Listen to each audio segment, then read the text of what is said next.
healthy, happy, and safe. Last week, I read a book to you, and I gave you 3 clues where I'd be reading from this week. The first clue was, it's made of glass. The second clue was, it's full of water. And the third clue was, it's home to aquatic life and fish. If you guessed I'd be in front of a fish tank, you are correct. But this one's not a real fish tank. I didn't have access to a real fish tank, so I'm just using the one on my TV. Today, I'm going to be reading you another very special book. It is The Rainbow Fish, written by Marcus Pfister.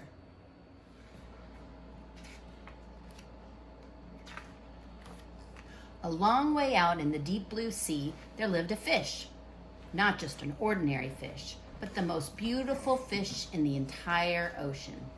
His scales were every shade of blue and green and purple, with sparkling silver scales among them.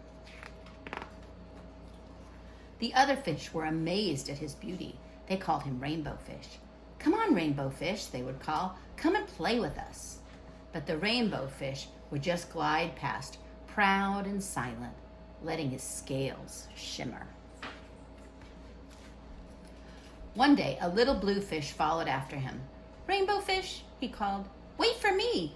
Please give me one of your shiny scales. They are so wonderful, and you have so many." "You want me to give you one of my special scales? Who do you think you are?" cried the Rainbow Fish. "Get away from me." Shocked, the little blue fish swam away. He was so upset, he told all his friends what had happened.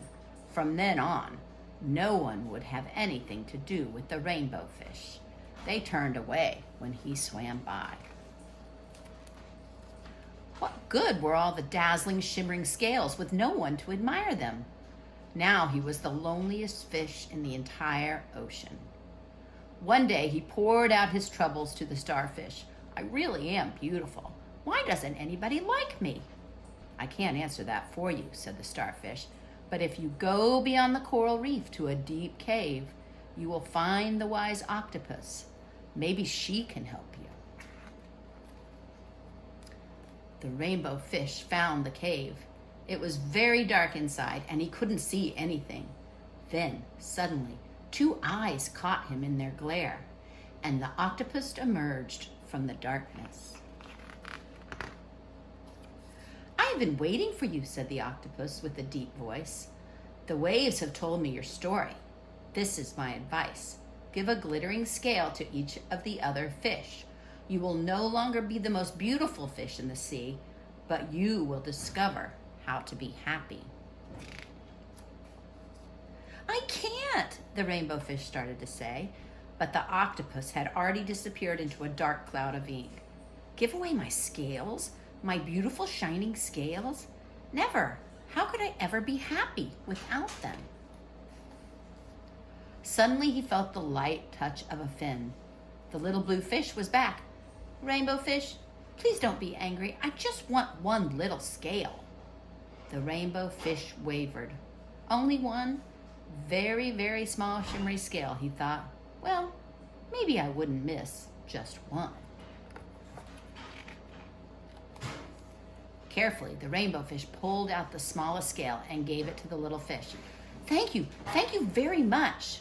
The little blue fish bubbled playfully as he tucked the shiny scale in among his blue ones.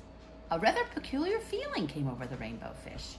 For a long time, he watched the little blue fish swim back and forth with his new scale glittering in the water. The little blue fish whizzed through the ocean with his scale flashing. So it didn't take long before the Rainbow Fish was surrounded by the other fish. Everyone wanted a glittering scale. The Rainbow Fish shared his scales left and right, and the more he gave away, the more delighted he became. When the water around him filled with glimmering scales, he at last felt at home among the other fish. Finally, the Rainbow Fish had only one shining scale left. His most prized possessions had been given away. Yet he was very happy. "Come on, Rainbow Fish," they called. "Come and play with us." "Here I come," said the Rainbow Fish. and happy as a splash, he swam off to join his friends. I hope you like that book. I love it. It's one of my favorites. I know most of you have already heard it. It's a very popular kids book. My favorite part is when the rainbow fish shares all the things that he has, his gifts of his beautiful scales, with his friends, and then everyone wants to come and play with them, which is great. We always feel better when we share. Next week, I'll be reading another book, and here are the 3 clues where I'll be reading. First of all, it's made of wood. Second of all, it makes music. And third of all, there's a few of them in and around the church. I hope you are healthy, happy, and safe. See you next time.